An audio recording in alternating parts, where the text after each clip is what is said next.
உசிலம்பட்டி தேவர் கல்லூரி அருகே போதை மாத்திரைகள் மற்றும் கஞ்சா பதுக்கி வைத்து விற்பனை செய்ததாக 4 பேரை போலீசார் கைது செய்துள்ளனர்.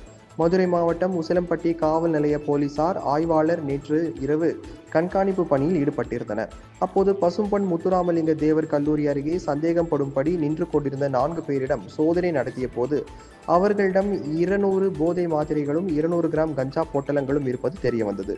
அவற்றை பறிமுதல் செய்த போலீசார் தேனியை சேர்ந்த கணபதி, காமேஷ், விஜயபாண்டி போஸ் என்ற 4 பேரையும் கைது செய்தனர். அவர்களிடம் விசாரணை நடத்தப்பட்ட போது கல்லூரி மாணவர்களுக்கு விற்பனை செய்வதற்காக போதை மாத்திரைகள் மற்றும் கஞ்சா பொட்டலங்களை கொண்டு வந்ததாக தெரிவித்தனர். இதனால் அதிர்ச்சி அடைந்த போலீசார் போதை மாத்திரைகள் மற்றும் கஞ்சா விற்பனையில் கல்லூரி மாணவர்களுக்கு தொடர்பு உள்ளதா என்பது குறித்து விசாரணை மேற்கொண்டு வருகின்றனர்.